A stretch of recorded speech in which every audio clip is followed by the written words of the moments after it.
Yo, what's good, y'all? Welcome back to Pastor Six. I'm your host, JB. Joining me as always is Tsunamic Wave.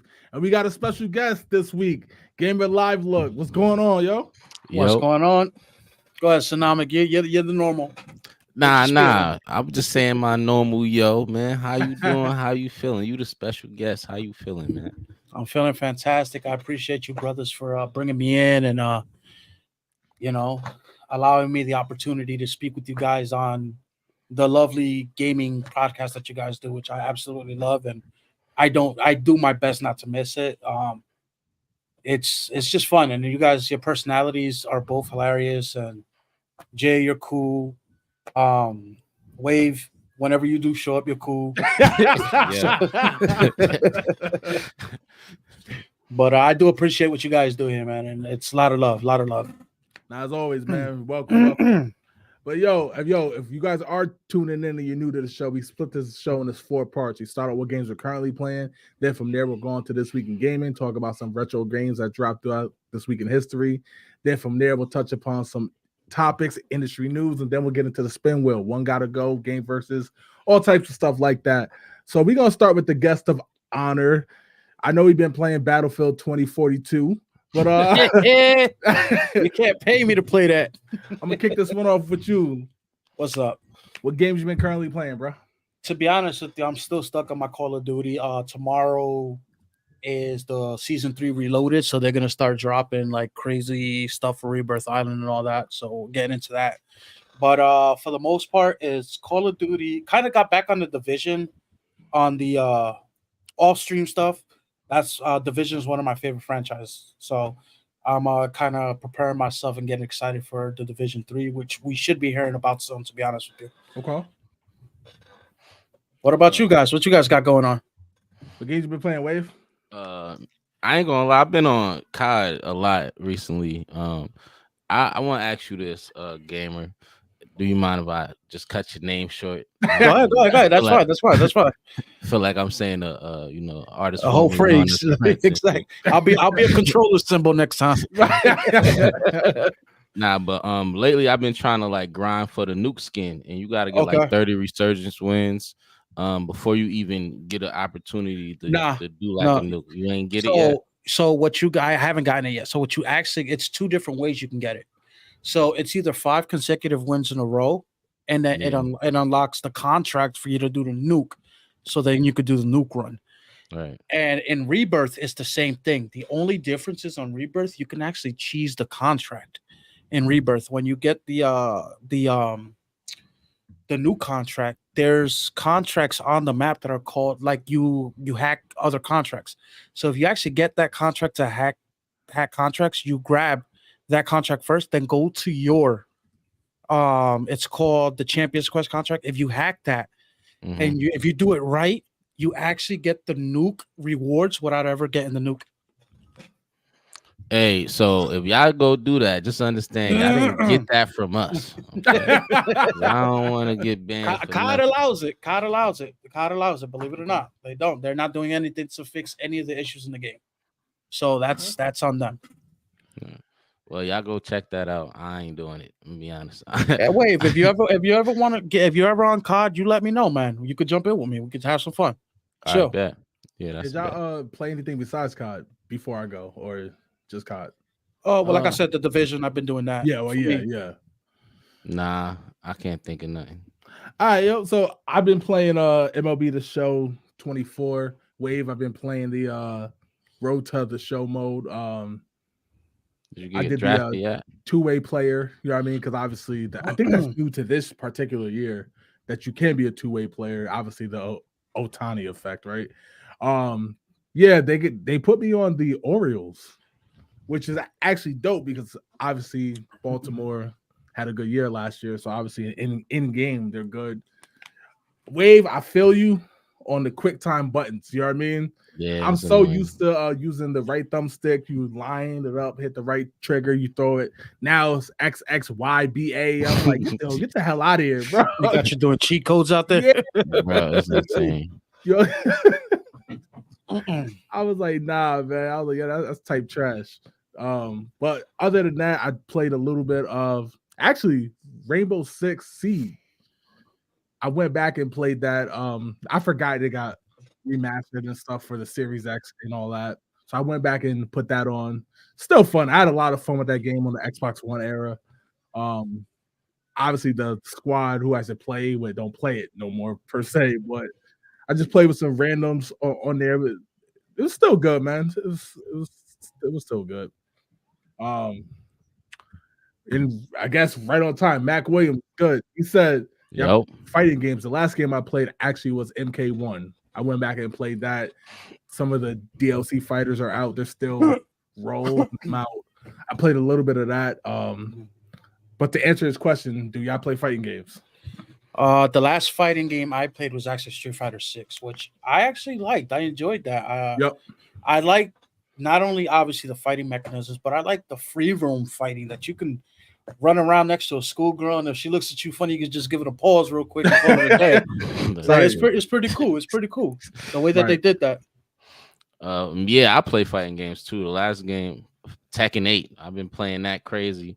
I think Tekken 8 kind of took what Street Fighter 6 did with the free roam. Yep. And like added practice, the way you remember the way I explained the practice. I don't want to kind of go through that whole spill again, but the way they did with the practice and the way you could like utilize that joint is fire. Like if games after this, they gotta have that, or it's not gonna be good. All right, yo, let's get to this chat and then we'll get on to this week in gaming. Jess said hi. What's going on? Yep. What's going on, Jess?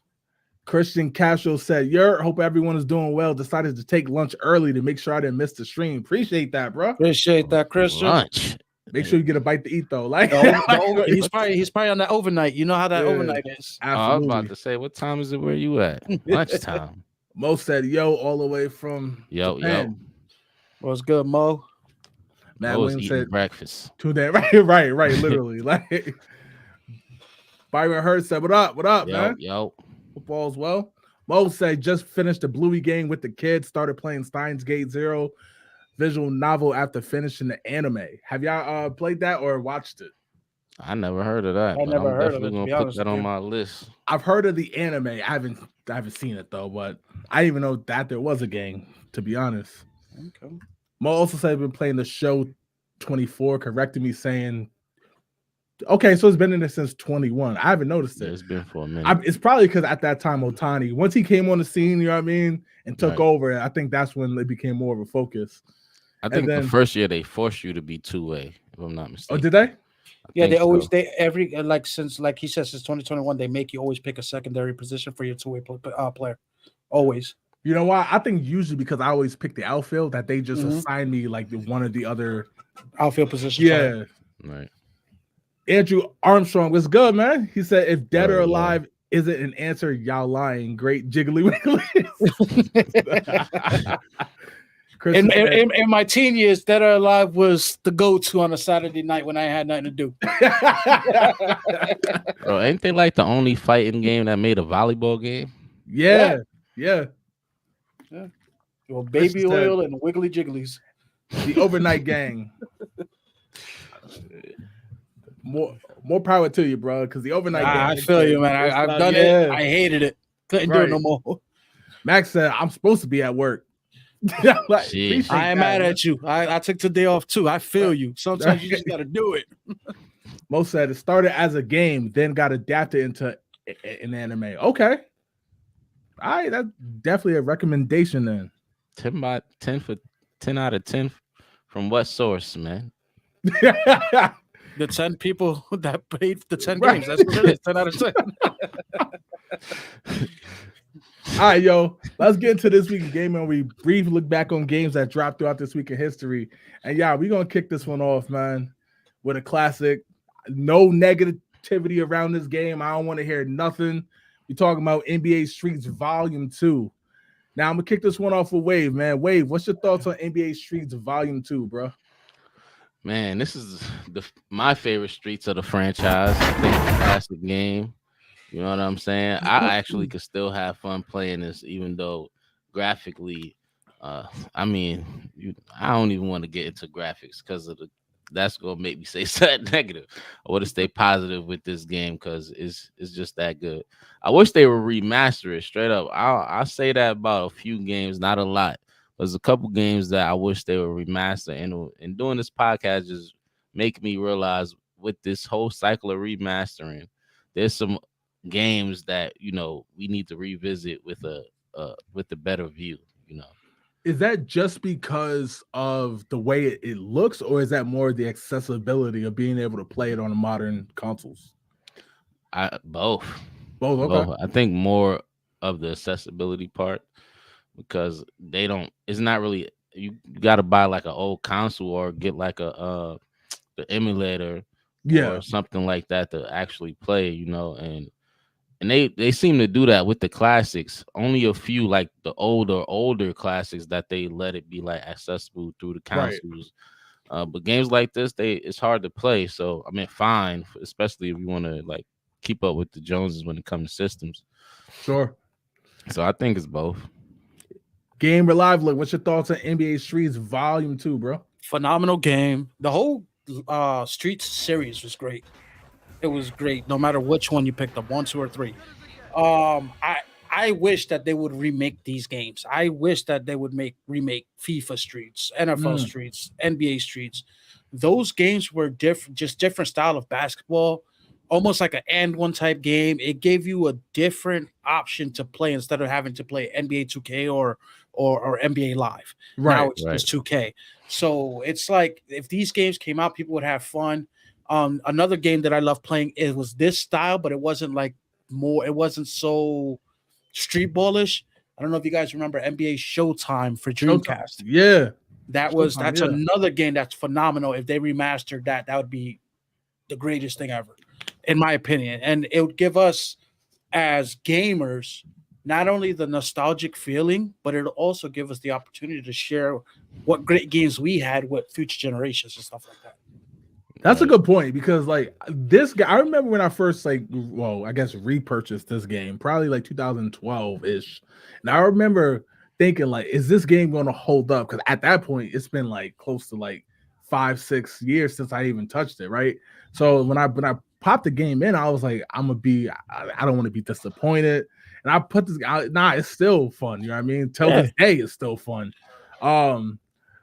Wave, this might be the one game I don't care if it's remastered or not, only because like I got this game on the OG Xbox, so popping it on there, I get the online play, right? Being able to play this online with friends or the updated graphics, but part of it's like if you bring it into the next era, I feel like they're gonna mess something up, right? Like I just have a bad feeling about it. Like we saw what they tried to do with San Andreas when they did that. I don't need nothing to happen to this game, particularly just because I haven't seen it done well yet. But this game is a lot easier to remaster than a game with missions. All you doing is creating the players better and then making the background look a lot, brighter or, clearer. But San Andreas, that was lazy. That was lazy. Like a lot of the remasters, they look absolutely spectacular, right? Like even look at the Resident Evils. You know what I'm saying? Yeah. The first, I don't think they redid the first one, but they did the second one and the third one. And those joints look absolutely incredible because they actually took the time to do it. Streets I would assume, because it's not a lot going on. You just running up and down shooting the ball. That is a lot easier to remake than a San Andreas would be, and they got to make you chasing a train down 2 towns. You know what I'm saying? So, it's just different, I feel you. Let's get to the chat. Let's see what the chat is saying. Mo said, according to Steam, it's 10 out of 10. All right.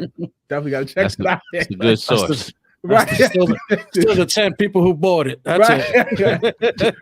Mac Williams said, classic. I was cheesy. Off the heezy. I still remember all the moves, man. The slip and slide, off the heezy. Like, game is classic. I think everybody was cheesy, though. That's a fact. The only bad thing about this game is that you can't find it anywhere online. If you don't have the physical copy, you ain't playing. The game was legendary. Right. That's a fact. Plus, like both. Another thing, Wave, that in GamerLiveLook, I don't think why we'll see this again is licensing, right? the NBA players you'd have to license, the music that you'd have to license. That's like the downside of including that real world music and stuff into these games. Is that's like the downside of it. But Christian Castro said game was good, fun, nothing bad to say about it. Thank God, man, because sometimes I'd be hyped to talk about a game, y'all be killing me. But this one I figured it was gonna be a smoke for this particular game. Said NBA Street was NBA Jam cleaned up. What's your thoughts on that? Nah, I think it was different. It was different. It was street ball compared to like NBA Showtime, NBA Hang Time. Those were NBA Jam cleaned up. Right.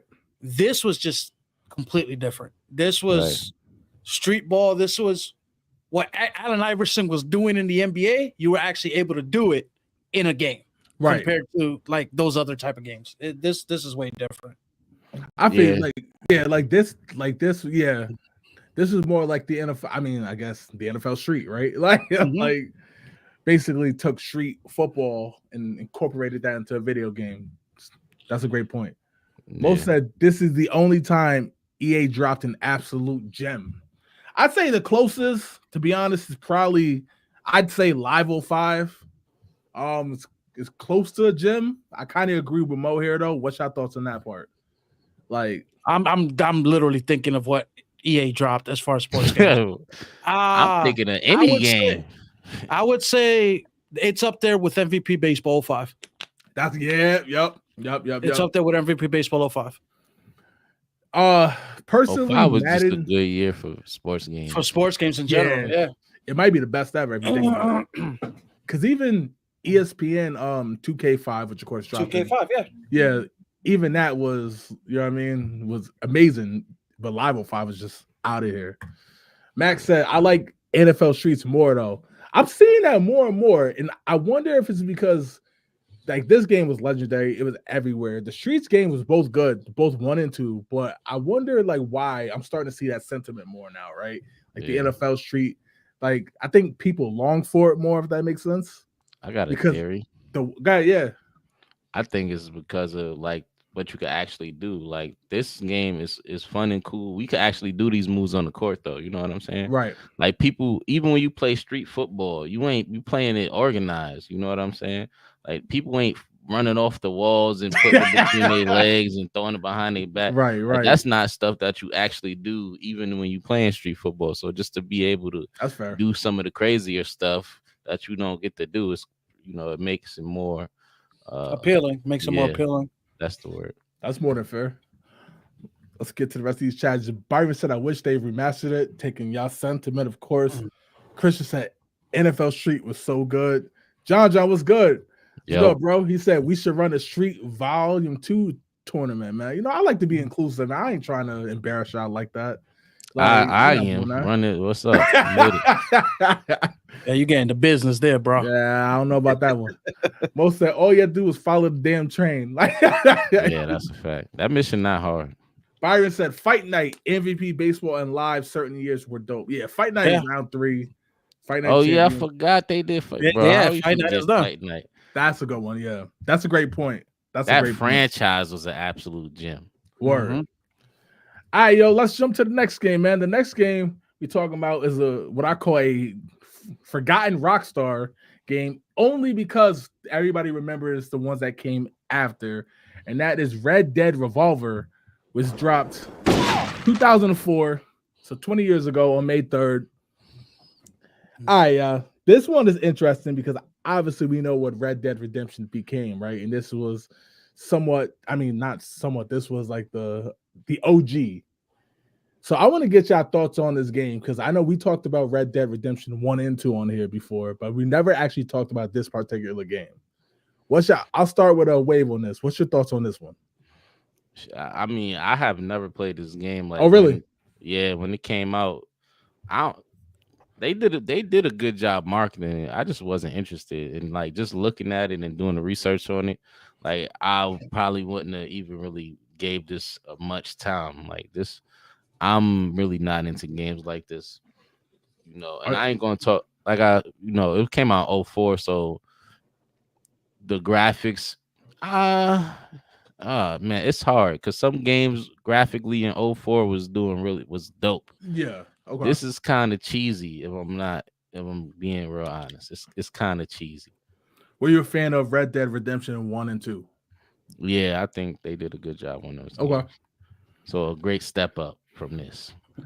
I'll go next, and then I guess we wrap up with GamerLiveLook. This particular game was why it took me so long to get into Red Dead Redemption, because I remember playing this game. Now, I'm not the biggest fan of Westerns in general, whether TV, video games, or nothing. But I remember playing this game. My stepbrother actually got this game for Christmas. He beat the game. And I was like, let me check this out. I remember playing it, being like, I like when you first play through the duels, you know what I mean? First few times it's cool, it's different. At this time, I'm playing SOCOM, I'm playing the first Call of Duty, you know what I mean? So playing this was different, but I remember just like falling off this game quick. And when Red Dead 1 dropped, I remember being like, nah, I'm good on that. Like, and then I ended up playing it and I eventually liked it. But I remember at this time, I was like, nah, I'm good on this forever. I'm good on Western anything forever. So that's me. GamerLiveLook, what's your thoughts on this game? So with this game, the first time I played this, I was actually I graduated from Job Corps. Okay. So I was actually in Job Corps when I first played this in 04. I went to Oneonta Job Corps, Oneonta, New York. Yep. And I went to college out there, actually. That's funny. Yeah. So this game was interesting. It was different than any other like shooter game. It was different than any other first person game. And it was State of Emergency meets Grand Theft Auto. But Rockstar realized what they had here. And they realized that they can actually make money off of the Westerns because nobody else is here doing it. And you figured they gave them from 04 to 2010, I believe, was when the first Red Dead dropped. Yep. It gave them 6 years to work on the proper game. And we got an instant classic because of the time development. And they basically went off of the base of what they already had. So they did a phenomenal job with this. And this game is, how do I say it? It's the stepping stone that they needed to go ahead and expand themselves to what we ended up with Red Dead Redemption. Now we're almost at Red Dead Redemption 3. Yeah. So basically you're saying this game crawled so Red Dead could walk. Could right? walk. Like, exactly. Yeah. All right. That's okay. Because like Red Dead 2 was when I was like all systems go, right? Like Red Dead 1, I was like, okay, still better, obviously. Red Dead 2, when that came out, I got that game when it first dropped. I think like, Red Dead 2, we were all cowboys at that point. Yeah, we were all ready to roll. Old Town Road in the background and ready for it. Yo, let's get to the chat. Mo said, I don't care for the Red Dead franchise. I've tried to get into it. It just wasn't my cup of tea. That's fair. Like I said, I still like, even when I first got Red Dead 2, I was like, damn, I still don't know if I kind of like this. But then once you start playing it, the missions they had in that game by that time, the graphics too, I was like, it just overtook my dislike for like that whole genre. But I feel that though about the cup of tea, God, especially when Grand Theft Auto's out. And Mike Green was good, bro. He said this game was booty. Hard to get into, especially when San Andreas came out same year. It looks so bad. I'm just watching this while y'all talking. You see, he's holding a gun over his head, right? Right. Like, bro, my man put it in slow motion and missed. Like, how you do that? It's in slow motion. Mac Williams says, shouts out to Job Corps. Word. Facts. All right, yo, let's jump to the next game then. Yo, the next game we talking about, we circling the block on Rockstar. Grand Theft Auto 4, man. Now, this is a game that Wave, GamerLiveLook. I remember when this game, I remember seeing the commercials. I remember looking at G4 TV. People were, for the youngins who don't know, like, you know what I mean? Watching all the stuff about this game. And when this joint dropped, man, I was not disappointed. This might be the first game where I think I missed school the next day. You know what I'm saying? Like literally, I was on this game nonstop, bro. Just sometimes just driving around. You know what I mean? Right. Not even playing the missions or the side missions, just driving around listening to Joel Ortiz on the soundtrack, Jadakiss. like You can hear Jess, babe, I'm going out for a stroll. Just Right. jump on that, drives around. Word, man. And like I remember playing this game back through when they put it on with like Xbox Live recently, actually, and I still love this game, man. I got none but great things for Grand Theft Auto 4. GamerLiveLook, what's your thoughts on this game, man? Phenomenal game.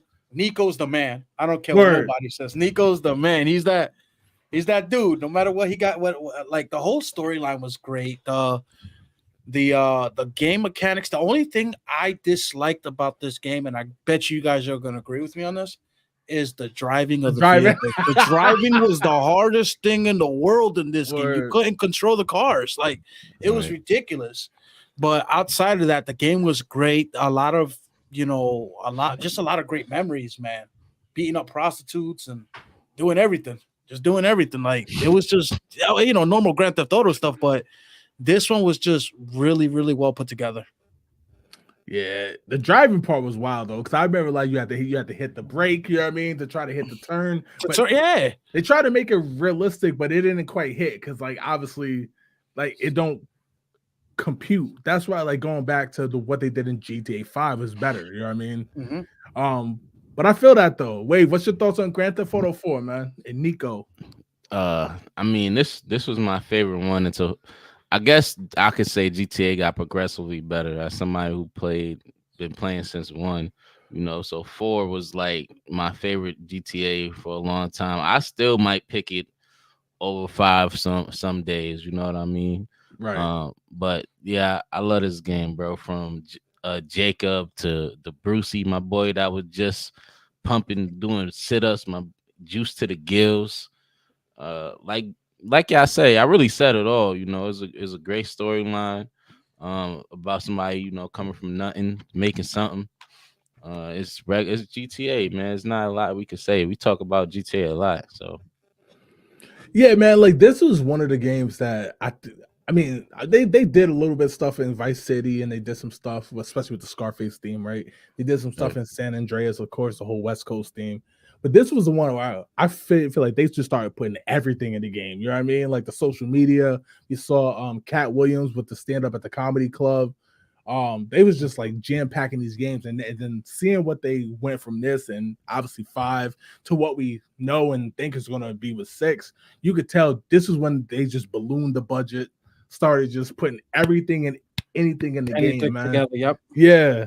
And like I think that's why this game, like for me, sticks out, because as much as I love San Andreas and Grand Theft Auto 3, and to a lesser degree Vice City, this was the one where it felt like, yo, you could do whatever you want in this game. You know what I mean?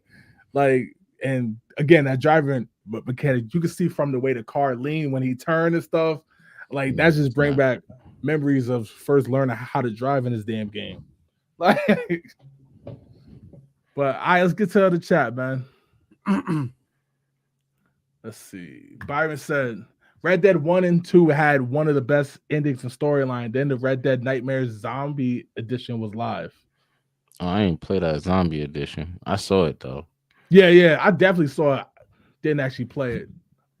Mo said, I quit Red Dead 2 when they made me walk back to camp after a mission, and it took 20 real life. They wanted to think about everything you did wrong in that mission, bro. They gave you 20 minutes to figure it out. That's crazy. Mo said, as an NYC native, I couldn't wait for this game to drop, and it didn't disappoint. Definitely captured the essence of the city. The soundtrack was fire. Story was amazing, and the DLCs hit too. Yeah, another one. The way they did the DLC for this game was really dope, man. And that Grand Theft Auto 5 had thousands of DLC now, but they still dropping them off. Right, literally.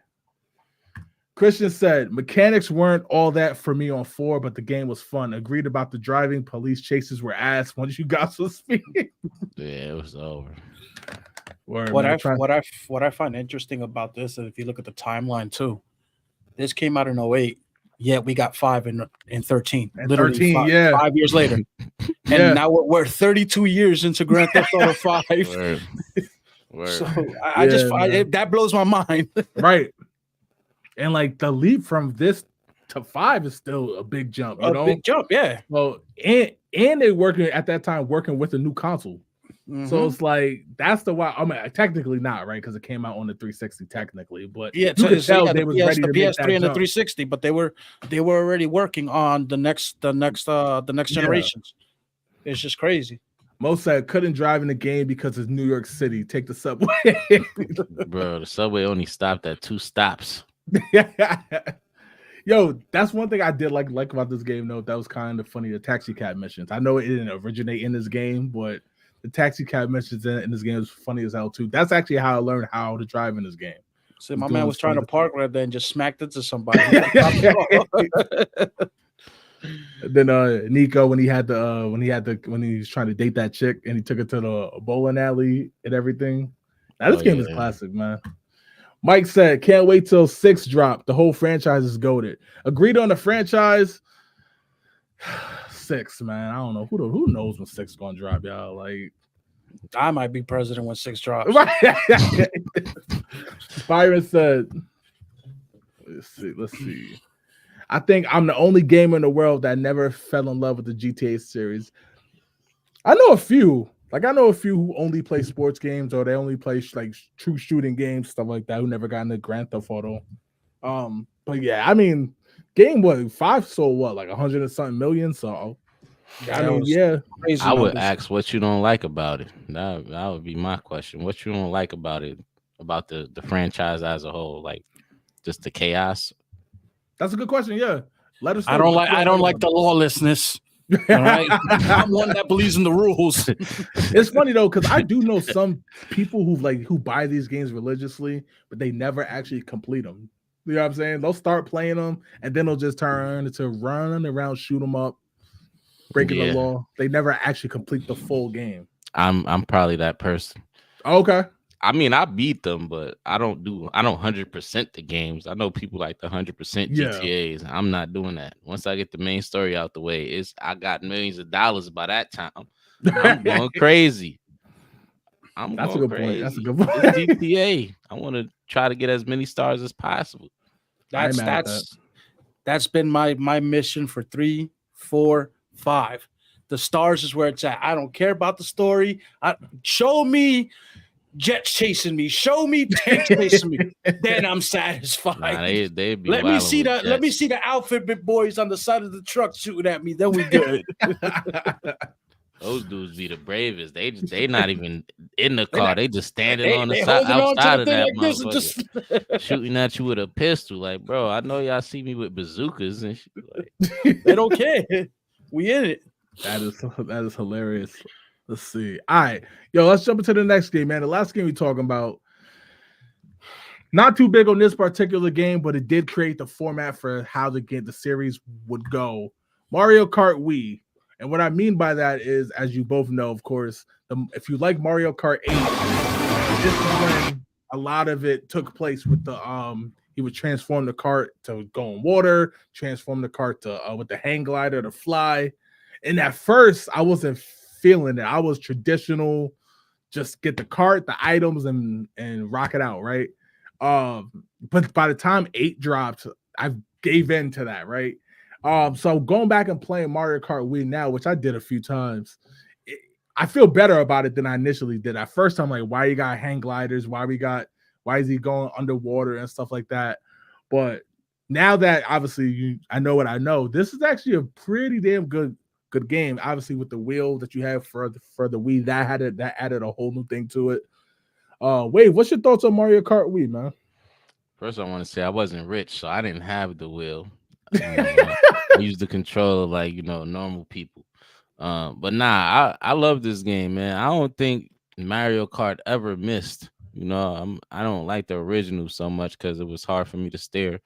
But like outside of that, all of these joints is dope. All they did was make it look better, upgrade the vehicles, but the arsenal is kind of still the same. They may change it a little bit here and there, right? Added a few things, but it's still the same classic that we used to. They just added. It's like the Air Force One, man. Classic is a classic. Sometimes you could add a little bit color here and there, and make it a little better here and there. it's always gonna be a classic. That's fair. What about you, GamerLiveLook? What's your thoughts on Mario Kart Wii? Mario Kart in general. All right, so you figure from the SNES, Yep. all the way up to what we have now. Right. Every single installment of Mario had something new to add to the game. So when the next one came out, it was better and better. And they continued doing it even with this one. The gliding, the all this other stuff that they added to it. Even the way the levels were created and stuff like that. Yeah. It just kept pushing it. So when Mario Kart 8 came out and all this, now we're looking at a whole different, from where we started to where we're at, we're looking at a whole different game. Not per se as far as base game, but just so many intricate parts of it that makes the game so much more enjoyable, family friendly, and for you and your boys to be competitive and still talk that nonsense, it still keeps the original feeling of the game as the further it progressed. Absolutely. Yo, one thing I will say, man, like which kind of touches upon your point. I think one of the reasons why I've always pushed on this show for Mario Kart 9, and a lot of people say with the DLC, there's now 48 new tracks, right? That they brought back so they're like, why? And I'm like, it's basically speaking to your point. They always add one thing. It might be one thing that's new, and it always works well. You know what I mean? Absolutely. But yeah, I definitely agree with what y'all both said. Mario Kart, like Nintendo does a good job with using colors in their games and stuff. So where it's not, even though it's not like a Forza, like a Gran Turismo, they still look good and they hold up very, very well. That's one of the cool things about how Nintendo structures their games. Color and soundtrack is what they're about. Like their soundtracks be phenomenal for absolutely no reason. You got no, seriously, you got these new I guess these shorts that are coming out using the Donkey Kong water level from Donkey Kong Country. And it makes you emotional for no reason. Nostalgia. I know exactly what you're talking about, man. It's crazy. Like I know exactly what you're talking about. It'll be like a nostalgia post, right? With like that parachute from gym class and shit. Restaurants you won't see no more. Stores you're not going to be able to snacks that are no longer available. And then they're playing the Donkey Kong Water Country level. It's like, whoa. All right, let's get to the chat. Byron said, okay, in terms of Grand Theft Auto, he said, kinda, I will watch my son and nephew play it. But this and the Def Jam games, for whatever reason, was just never my thing. I know it's crazy. Wait, the Def Jam games, don't say that. That's disrespect to his highest level right there. Right. I just wanted to know why. Like, is there a reason? Sometimes it's just. I think he had an altercation with Fat Joe or something. Yeah, I mean, the Def Jam part hurt. I ain't gonna lie. You ain't have to add that part in, bro. Christian said, Mario Kart Wii was a blast. One of my favorites. I think plus the fact is when the Wii dropped, Wii Sports had the world on lock, of course. And then when this came out and they had the wheel, even if you didn't choose to play, because I know if you bought it came with the wheel at first, and then they stopped doing it. But I think it was just different again. You know what I mean? That was the whole point of the Wii, right? It was to be different from the traditional gaming. I thought that was one of the cool parts about it. Man, that plastic wheel had me cursing in Spanish trying to use it. Because it's like you turn a little bit left, you're smacking a wall. You turn way over to the wall, right? It's like stay in the middle. Right. That's crazy. Most said it's cool, but I skipped too busy playing Wii Sports. Yeah, Wii Sports, that might be the best packing game of all time. I know original Nintendo fans got something to say about that, right? But yeah, man, like Wii Sports, I know people who got Wii's. It's the only game they ever had for the Wii. You know what I mean? They wanted to play that Wii Sports. Just said one of my favorites. Yeah, but y'all got anything else on Mario Kart Wii before we get on to topics? Nah, man, let's get it. Let's get to the topic. All right, let's go. All right, the next thing we talking about, man. A possible win for the modding community. Take-Two, WWE, Take-Two, 2K, of course, was one of the most strictest when it comes to their games and their properties. They lifted a ban in WWE 2K24 of a popular creator named What's the Status. If y'all aren't familiar with WWE games, obviously, one of the biggest features was always the creator wrestler, right?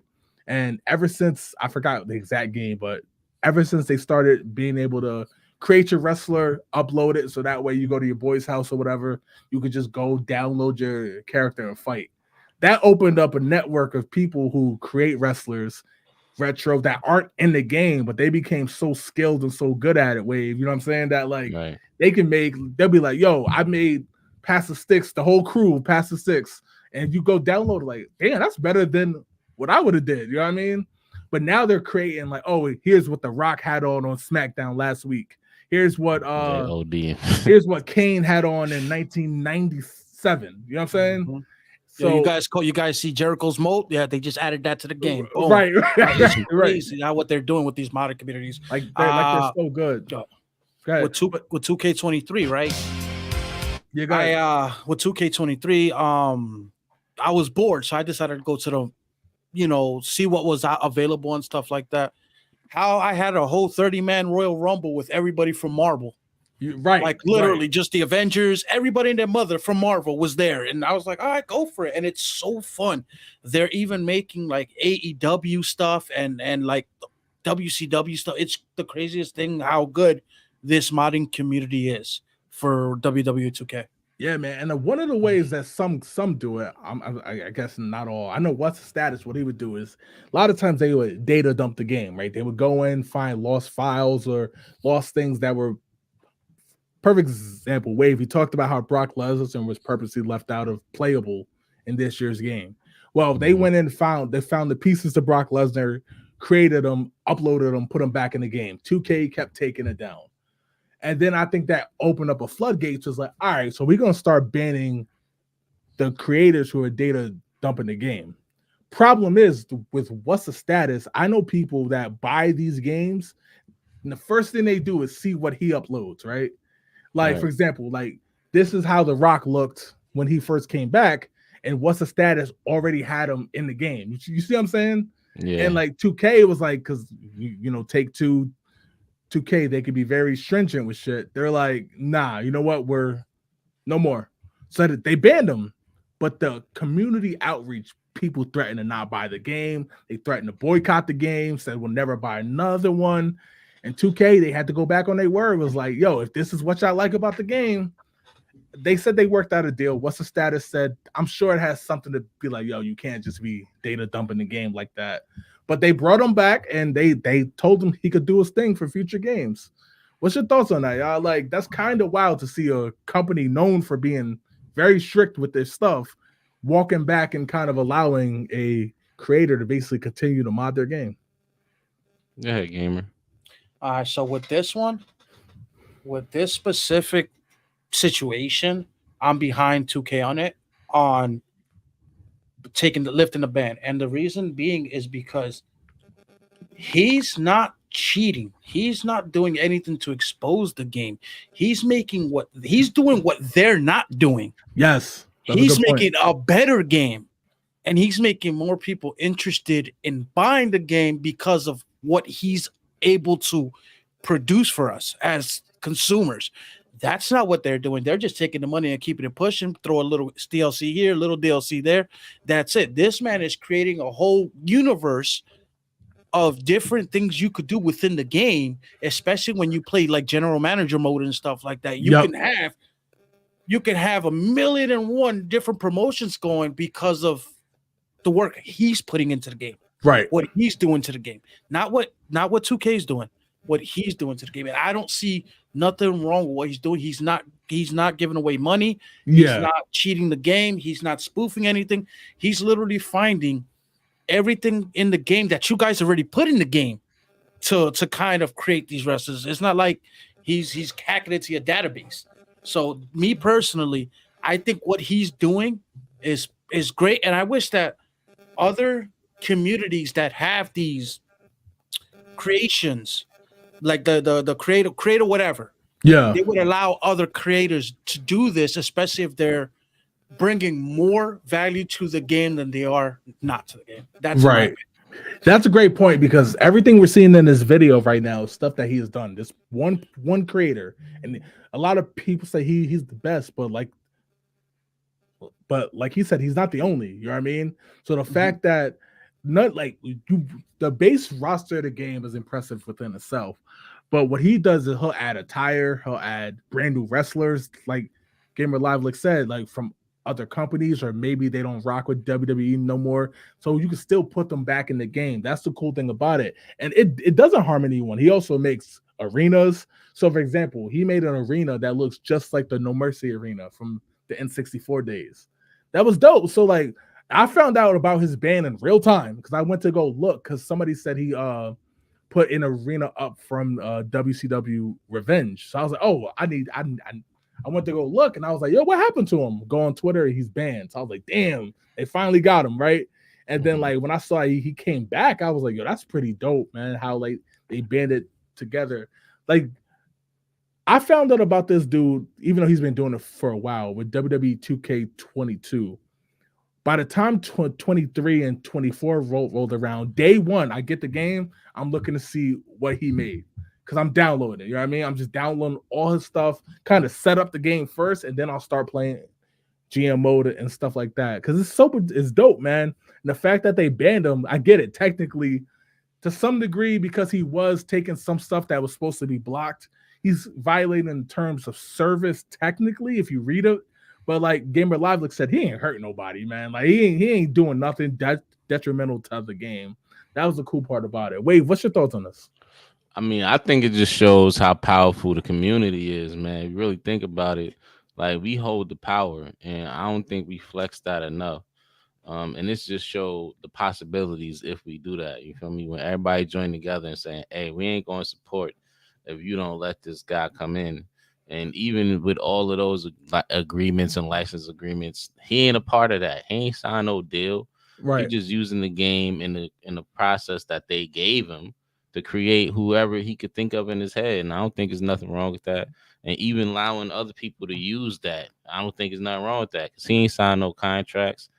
He ain't got no ties to the game. I mean, I don't really know all the ins and outs of the law, so he may be doing something illegal.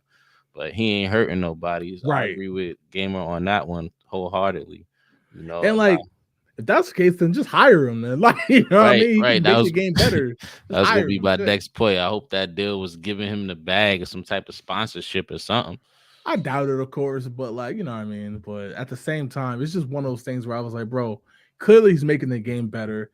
The fans love him. That's like, and people are buying the game to see what he does. So I'm like. I'm glad it worked out because, like I said, Take-Two, they usually don't walk back stuff like this. So it's one of the things where it got right. And now I'm starting to see other communities like, what can we push for if we band together, right? Shit, I need them to try to do something with Madden. like might send them over there next. Yeah, I'll be honest with you. There's nothing like the wrestling community. The wrestling community is different. But when something happens that they don't like, they lock together. It's a strong bond because, you know, a lot of us grew up in that. A lot of us grew up in wrestling. A lot of us grew up in the Attitude Era. A lot of us grew up in the 80s and the 90s, and just watching it, it became a fabric of us, and not like it became just how we escape from things, the stories, the let's see, the canvas being painted with the paintbrush. It was just what we got out of wrestling and stuff like that. Just did a lot for us. And this community is awesome. That's a good point. That's a good point. Let's get to this chat real quick. Mo said the creator has to stay. It's vital. The YouTube channel Dead Meat uses this game to make a horror Royal Rumble, which is like what GamerLiveLook said with the Marvel. I've seen it with Marvel. I've seen it with Star Wars. I've seen it with all types of stuff. And like, if you start banning stuff like that, then that's when it just makes it less fun. You know what I mean? It kind of sucks the fun out of something for no reason. That's a good point. Christian said, that's awesome. I could get into that. Yeah. And he said, if we collectively as gamers get a new Skate game to come out, that would be great. Can't lie. I never really enjoyed Skate. Oh, really? Nah. I was more Tony Hawk. I wasn't against Skate. Yeah. I wasn't against it, but I was more Tony Hawk. And by the times, at least Skate 2 dropped, even though I played it, I was kind of like, I'm kind of done with the whole genre. I ain't like the analog thing with the tricks. It was more realistic. You know what I mean? It was less arcadey. Yeah. But that's probably it. So now, real quick, we going as GamerLiveLook was kind enough to join the show. We're gonna kind of ask him a few questions, just what I'm seeing, get his background and stuff. You plead the fifth on everything, right? Right.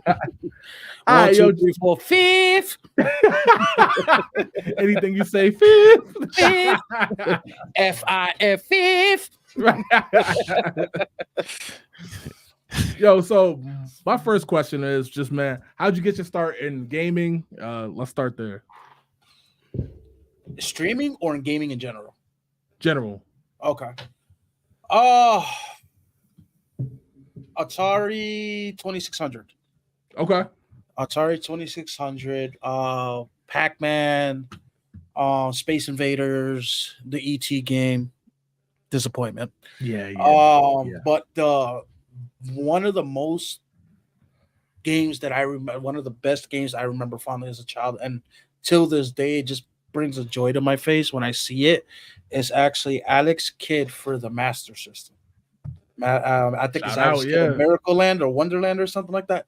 Miracle Land, yeah. Yeah, such a great game. So much color, so much. The music was fun. Just everything about that game was just amazing. And me being young, this was like the greatest thing in history. You look at those graphics, like, oh my God, how is life going to get better? Now look at where we're at now, where it looks like we're literally playing with AI, like actually people in front of us and stuff like that's crazy. Right. But yeah, that's the Atari 2600 is where I started gaming. And from that day, it was just on, right? Like it was on. That's it. It was instant connections, and I've had almost every single console ever made. Okay. Are you a collector, or was it just it was just growing up? Me and my brother and I, his dad was fortunate enough to bless us with these gifts and stuff like that. So, sure, whenever they come out, he was just here, get away from me. So we had these things, and it was awesome.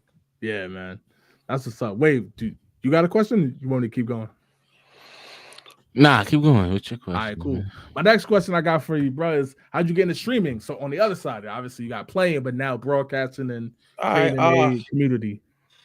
So my community, I'm still new to the game. I'm still low level, very low level, and it is what it is. I'm doing this for fun. Watching other streamers is what made me be like, you know what? Why don't I just record my gameplay? I'm not looking to be the most famous gamer out there. I'm not looking to secure the bag. I'm looking to have fun, create entertainment. You guys enjoy the game. You guys want to jump in? Come on. I don't care. It's whatever. So there's a few streamers that I can actually give shout outs to for this. Okay. One of them is a Good Game Bro. Love his content. Love his. Oh yeah, that's my boy. He was the first streamer that I actually started watching, and really had high influence on me doing it. Then Stone Mountain 64, of course, he's the OG of gaming. Jay Devise is another one. Mrs. May, Tim the Tap Man, who doesn't watch Tim the Tap Man? Nick Merckx. But those guys had a lot of influence and stuff like that, and just me wanting to do it. So I'm very appreciative of them and stuff like that. Of course, in the chat, if y'all got any questions for GamerLiveLook, please put them in the chat. We got one from Mo. He said, "What games do you stream?" Honestly, right now I'm literally on my Call of Duty fix, but I normally do I do everything. I do Fortnite, WWE 2K23, The Division, GTA 5 and stuff like that. So I'm actually looking for an RP server for GTA 5 to get into that and start having fun doing some role playing GTA 5. Since I play on PC. It's funny you said The Division, because that rolls right into my next question. I think Division 1 or 2. Wave said you got a question. You got a question? I'll wait till after this one. The Division 1 or 2, which one you going with? All right. So for me, I'm gonna say 1. I fell in love with the game. That game was new to everybody. Yep. We didn't get the version that they showed us. No, but we got the version that we needed, though. I'll tell you that much. That game opened the doors to so many other games within Ubisoft alone. You figured The Division opened the door for Ghost Recon. It opened the door for the Ghost Recon. What was it? Ghost Recon Wetlands, and then Ghost Recon Wildlands, and then there's another one. Ghost Recon Ghost. Breakpoint. Breakpoint. There it is. Breakpoint. Yeah. But these all stem from what the division created, and the story was phenomenal. The whole Aaron Keener story was just so good, and it made you want more. It made you want, like, you couldn't wait for part 2 because you wanted to finish that story to see what happens with Aaron Keener. And the fact that they chose very populated locations. You went from New York to Washington, and it just made the game so great. I love that game to death, and I will die on that hill. All right, so my question is pretty simple. I just want to know how you came up with your name. I don't know. I just like, you know what? Okay, so initially what my thought process was for this to be a channel of me exploring new games. Not even playing them, just seeing what's out there, buying them, displaying them, keeping it pushing. But then I already created everything with the name, and I just ended up keeping it. So there's something wrong with your mic, Jay. I can't hear you. Can you hear me now? Yeah, there it is. All right, cool. My next question is favorite thing about the gaming community, both yours and just overall, man. Like as you've been in it for some time now, you know what I mean? Obviously not like years and years and years, but my favorite thing about the gaming community is when they show love. Like, it is so cool that John from Johannesburg, Africa, and Steve from Seattle are sitting here watching the same stream, not knowing each other, but yet showing interest in you as a person. Right. And it's such a cool feeling to have that kind of love. Like, everybody in your chat right now, you guys are getting that special love because you're bringing to them something that they enjoy.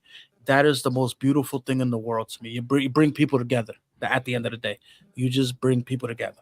That's a good point, man. About the gaming community.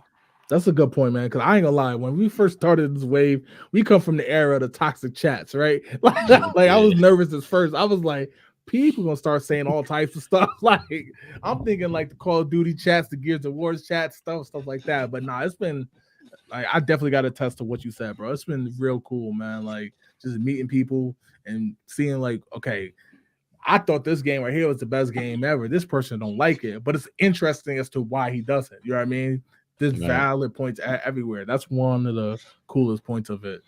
I think we got a question from Jess. She said, "What's your Mount Rushmore of gaming? Favorite 4 games of all time?" This one's easy for me, to be honest with you. And it's nothing on the Nintendo Wii, Jess. So keep it pushing. So number 1 is The Division, the first Division. That's number 1 right off rip. Number 2 is Alex Kidd. Yep. Number 3 is actually WWF No Mercy. Okay. And number 4 for me was Cameo on Xbox 360. That's an interesting one. It was a unique game. It was different. Nothing like that ever came out. So that's what was so fun about that game.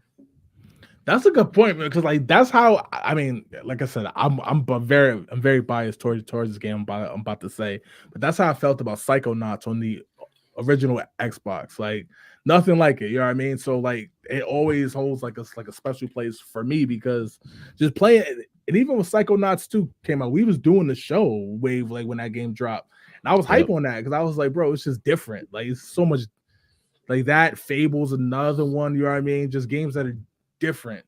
But we got to talk more about Cameo. That's a good one. Man, that was. You never played it. It's actually you never played it. Okay. It's like you're a little fairy, and you end up going through these different stages of the game, and end up getting these like elemental energies that turn you into different animals or whatever, and it actually becomes pretty good. You progress. You're fighting ogres and stuff like that. It's actually pretty crazy, but it's fun. It gives you the Zelda meets Fable meets like Banjo-Kazooie vibes, because it is a rare game, so it is from the developers of Banjo-Kazooie. Yeah. Just said if it's not the Wii, then it's all wrong. You're wrong. All right, yo, let's get to the spin wheel, man. Are y'all ready? Y'all know the drill. Get it. All right, let's do this. As always, y'all, appreciate y'all rocking with us. Let's get to the spin wheel, man.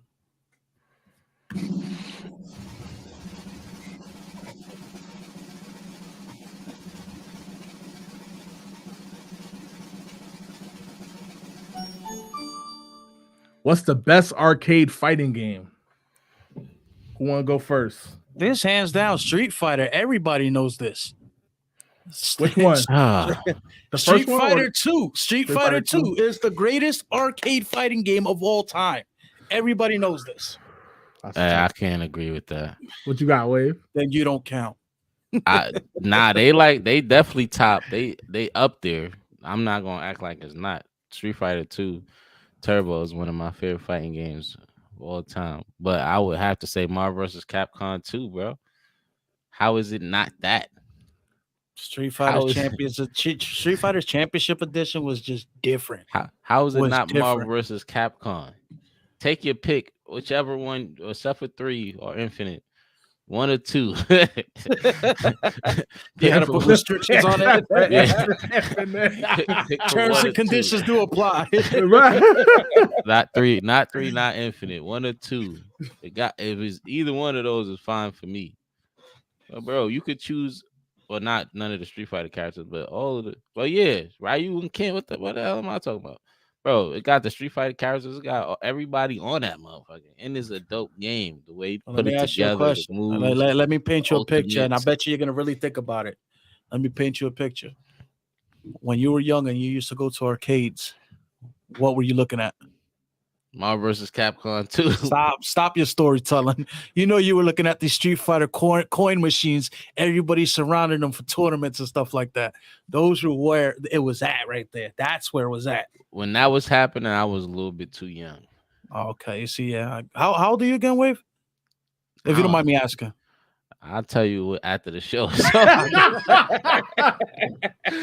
I'm old. Let's know that. I respect it. I'm gonna actually go MK2. And even though I definitely get the points about both Marvel vs. Capcom and Street Fighter, I'm biased towards Mortal Kombat, man. And like I remember seeing lines. You know what I mean? Not that there wasn't lines from Marvel vs. Capcom or Street Fighter as well, but I remember just at the time MK it had it on lock. You know what I mean? Like especially like again, it kind of had like an unfair advantage to gore, right? The blood and the gore. That's kind of, I know some say that's unfair. That's funny. Most say Wave is like 16. That's hilarious. Way older than that. But older than that. I'm gonna go MK2, but again, I can't strip bias from this one. I just can't. So like I definitely get it though with Street Fighter. To be honest, like Street Fighter 2 is still my favorite Street Fighter. I know everyone likes 3 and 3 Alpha and the joint on the Dreamcast, and how 6 is great too. But Street Fighter 2 is where it's at. Marvel vs. Capcom, I still like. I don't believe. No, don't get me wrong. Marvel vs. Capcom is a phenomenal fighting game. I will not say that, but you asked what's the best arcade right? Game. Yeah. So right now you're on the sticks, on the arcade sticks. Right. All I remember is being young, going to a pizzeria, and boom, Street Fighter's right there. Street Fighter 2. That's a good point. People right there, just all over. I'll give you that part right there. I got the same stories of Marvel vs. Capcom 2. Okay, I respect it. Christian said Marvel vs. Capcom 2. Okay, right. That's one for Wave. Let's see. Most said Marvel vs. Capcom 1. Yeah, so we know Mo, he like the 1v1, you know what I mean? Yeah. I spent too much money on that game in the arcade. Christian said, agree with Wave. Embassy, hands down, the game straight up took my money in the arcade. Yeah, bro. Damn coin slots with the $20 bills and like a whole Ziploc bag of quarters or tokens, depending on the arcade. I played that game religiously. Or let's get to the next question though. Shout out to all 3 of those games. Right.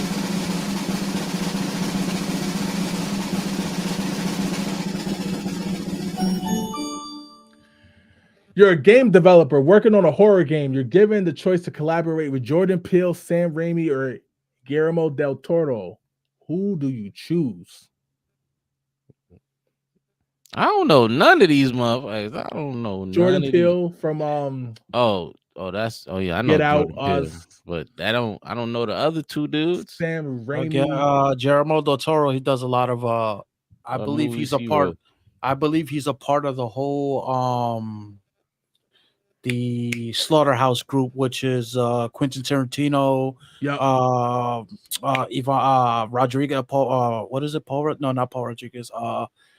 Eli Roth. Yep. There's a few of them. So basically, you ever seen They did like House on Honey Hills and stuff like that. No. From Dusk Till Dawn. That's Quentin Tarantino. Yep. Yeah, I know Quentin Tarantino. I'm talking about Del Toro. So he's from that school. And Sam Raimi. Sam Raimi did films like Evil Dead. Mm-hmm. Let's see, The Grudge. For me personally, I'll go with Del Toro because I like just in general his group, what they produce as far as gore and craziness. That's what you're looking for in a horror game, because that's gonna scare the living hell out of you. I'm not mad at that. That's what I would do. So what I'm about to say is gonna sound wild, but I'm actually gonna pick Raimi only because I like the way he plays with the psychological aspect. And I always thought some of his movies, like The Grudge, for example, would make a better video game than it did film. I wasn't too high on The Grudge as a film, but watching it, I'm like, I could see how this would be like, in the realm of Silent Hill or Resident Evil, but more like supernatural. I think it actually play off better, to be honest. Raimi, plus like it's not horror, but just the way he did the Spider-Man films. I know now MCU took over, of course, but just the way and look to his films, I've always liked, and I always thought they would play well in video games. So that's why I'm picking Raimi. I'm picking Del Toro because he come from the same school as Quentin Tarantino. Okay, that's more than fair. I don't got no other reason. It's funny though, because Jordan Peele can get movie love, but not video game love. Not yet. Yeah, I mean, we'll see, because he's supposed to be working on a game with Kojima, that OD game that they showed at the Game Awards. Obviously, we know nothing about it yet. Exactly. Kojima, so we know it's going to be abstract as hell. But I'm very curious to see what his piece of that game is, because his input. Yeah, very curious. Movies really be like considered horror though? They're more psychological thrillers. Yeah. Like he gotta have his own genre. I don't know if that's. Well, it's not really its own genre. It's just it's different. Yeah. He's the Michael Jackson of movies. He's not rap. He's not hip hop. He's just there. Right. Jess said Del Toro because the creatures that he would make would be crazy. That's a good point. Yeah. Christian said Raimi for a bloodbath. Del Toro for monsters. Peele for suspense type horror. Mm-hmm. I would like to see what Peele could possibly do. I'm not saying he should, but I'm saying like take his, but put it in like the Silent Hill type theme of it, because like he is good with suspense, like that movie Us. Not like a traditional horror movie, but the way he played with suspense and stuff in the background in that movie was great, man. Even Nope. Yeah. Nope. Yep. Knowing Peele's game, Peele would have something like Condemned. That's a good point. Condemned was interesting, scary as hell. Yeah, and then more psychological. Yeah, stuff in the background. You walking, like sometimes you have to play that game with the sound up or headphones on, because you're like, yo, I thought I heard footsteps. Something ran behind me. What was that? Right. Most said Del Toro, he got a game coming out with Kojima right to see Kojima busy, man. Like he always up to something. Like, but his games take forever to come out. Like most said Raimi did the Evil Dead franchise. He's goated.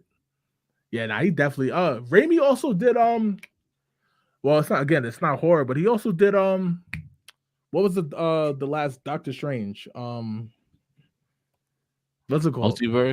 Multiverse of Madness. He had a piece in that movie too. That's why I had like that again, that dark theme to it. Like just from even the way it looked. But I'm about to go watch that now that you say all that. I wasn't too high on the film itself. I guess that's not a good endorsement, but I like the way it looked. If that made sense. Yeah, thank you, Jess. Multiverse of Madness. All right, let's get to the next one. Shout out to my boy Rain, I gotta get up on these names. I don't be paying attention to who do what. I just enjoy the art. What's your favorite video game series? I'll let you boys take this one. I'll jump in at the end. Probably sports. I would have to say 2K because I enjoy 2K baseball, 2K football, 2K basketball. Oh wait, series. I'm tweaking. Yeah. Rewind. I would have to go Uncharted.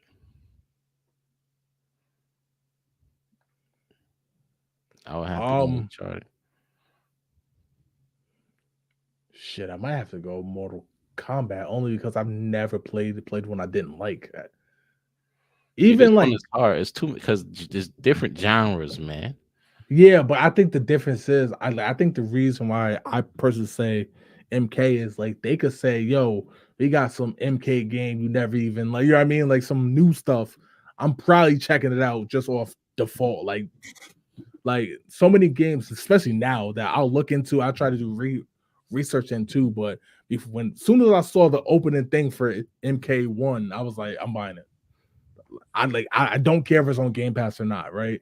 Whereas now I'm like, is it on Game Pass? Could I wait? You know what I mean? Right. MK, I'm like, I'm buying it. Like it's not even a question no more. Yeah, I gotta go MK because if they put out like a single player game on like a storyline of Liu Kang or Scorpion or whatever, I'd probably buy every single one. So what you got? It. Me? Yep. Oh, I got two actually. Okay. Pokemon is one. The second one is actually the Final Fantasy franchise. I might not look like I play those games, but they're actually really fun to play. You played them all? I played them all. You played them a little bit. I played every single one of them from I think SNES all the way up. Okay. You played the remakes too, or you just kind of just the originals? Just the original. I never got back into the remakes. Final Fantasy VII has got to be the greatest Final Fantasy game within the franchise. Right, hands down. What is your favorite? Final Fantasy VII. That's the only one. That's the only one that I actually played the remake on. Okay. Because I wanted to see the color contrast, just how it looks now. But that was probably one of the greatest Final Fantasies ever made. What about Pokemon? They did a good job. I'm just curious. What's your favorite Pokemon game? Believe it or not, it's actually the one I got here, the Legend of Arceus. Oh yeah, the one that dropped last. Yeah, I think a year or two ago. Yeah. That's I love all of them. I love Pokemon Red, Blue, Green. Yeah. Silver, purple, yellow, orange, right. Mushrooms, rainbows, clovers, and balloons. I love all the Pokemons, but the Arceus one to me stands out because it was just so different. And when they came out with even Scarlet and Violet, I believe those are the most recent ones. They took that and just put it into those Pokemon games, which I have those as well. But that Pokemon Arceus is just, it was just different. Christian said Mario Kart and Pokemon. So okay. Most said Halo. I think we knew that. Like yeah. Jess said this is a hard question, but favorite to watch is the tie between MK and Halo. To play would probably be Fable. And anything Mario, leave me alone. Grow up. Fable's a good one though, because Fable's one that like I never thought I'd, you know what I mean? I would get into like that. That's a good one. Now I love Fable. I love just being able to help an old lady across the street 1 second and then punching a chicken in the back of the head for no reason. It was fun. It was absolutely fun. Word. All right, let's get to one more, then we'll get out of here, y'all.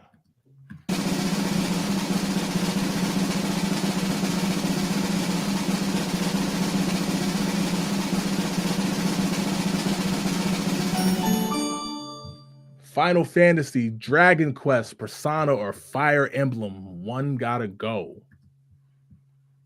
Well, you already know which one of mine is not leaving. So Right. I'm down to 3.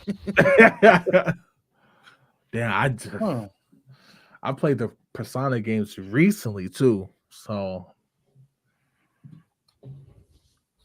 I'll probably get rid of Dragon Quest. Final Fantasy, I would have too much respect for. I haven't played them all, I can't say that, but the ones I have played, I did enjoy. Persona, I've been playing. I really like that franchise. Fire Emblem is way more fun than I thought it'd be.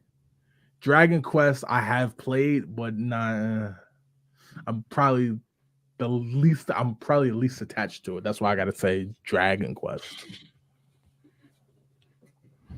Go ahead, gamer. Hands down, Dragon Quest. Okay. Persona's good. Final Fantasy is phenomenal, and Fire Emblem is not bad. It's actually a decent game. Yep. I've only played one of these games, so you can get rid of any of the other three. I don't give a damn. Nah, you gotta pick one, man. But for answer's sake, I'm gonna just be different and say Fire Emblem. Fire Emblem. All right. Cool, and that name is just trash. So that's why I picked. Yeah, man. Had to give a good reason. Christian said, Pokemon Masters take time. That's a fact. Pokemon games is talking about the grind culture, you know what I mean? Like Pokemon games, like you can pick up it in place, right? It's not hard to play, but to master it, you gotta know what you're doing. That's the cool part about Pokemon. Real quick, commitment. I just read something Jess wrote there. She asked if Pokemon is grown. Oh, yeah. It absolutely is. All right, that's adult work right there. When you grinding Pokemon and you're trying to be the best of the best that Ash Ketchum told you to be, that's a grind. To catch them is our real test. Byron said, before I played like a Dragon series, Judgment and Lost Judgment, God of War was his favorite franchise. Like okay. Dragon series? I gotta look that up. Yeah, the Lost Judgment drop, I think it was like 2 years ago now on PS4. It might be on Xbox too, but definitely on PS4. Never, I ain't see that. Just said I've never played any of these, so can't answer. Gotta play Final Fantasy 7. Christian said, just keep Final Fantasy, the rest can go. Damn. That's how I feel. Hey, I feel the same way, bro. That's the love page. Final Fantasy gets. There's relevancy. Yeah, yo, I learned the hard way once. I remember I forgot what post I was on. Somebody asked me about Final Fantasy, and I basically said what I said. I was like, the ones I played, I thought was good. I haven't really played. What you mean you ain't never played a franchise? You gotta play. I'm like, yo, chill. I respect it, but yo, chill. That fan base right there, it's an insult to them. Right. If you didn't invest in at least one complete game. Like, that's it. Like, yo, you lost your mind if you didn't do that. I literally was like, yo, I respect it. I was like, and then he didn't respond for a little while. So I was like, all right, cool. Dude, DM me. Here's why you gotta play. I was like, my bad, man. Damn. Yeah. Gotta think of his response. Word. But yo, that's all we got for this week's show. GamerLiveLook, appreciate you stopping through, man, to chop it up with us, man. You welcome back anytime. I appreciate that. You fellas, let me know whenever you want me back. I'll be glad to come back. It was a blast. To the people in the comment section, thank you guys for coming out and showing love to these fellas right here. They put in a lot of work, they put in a lot of time, so we can have a lot of fun, man. And I appreciate that. Absolutely. And before we get out of here, let them know where they can find you. If you guys do want to hit me with a like and follow button, I am on kick.com/GamerLiveLook, man. I appreciate the love. No doubt. And Wave, take it away, man. Hey, yo, if you ain't got Kick, go download that right now. Follow GamerLiveLook. That's how you spell it right there. Go send my boy a like, man, so we can help him reach his goals over there on the green side. It's been a blast, man. We appreciate you. Come back.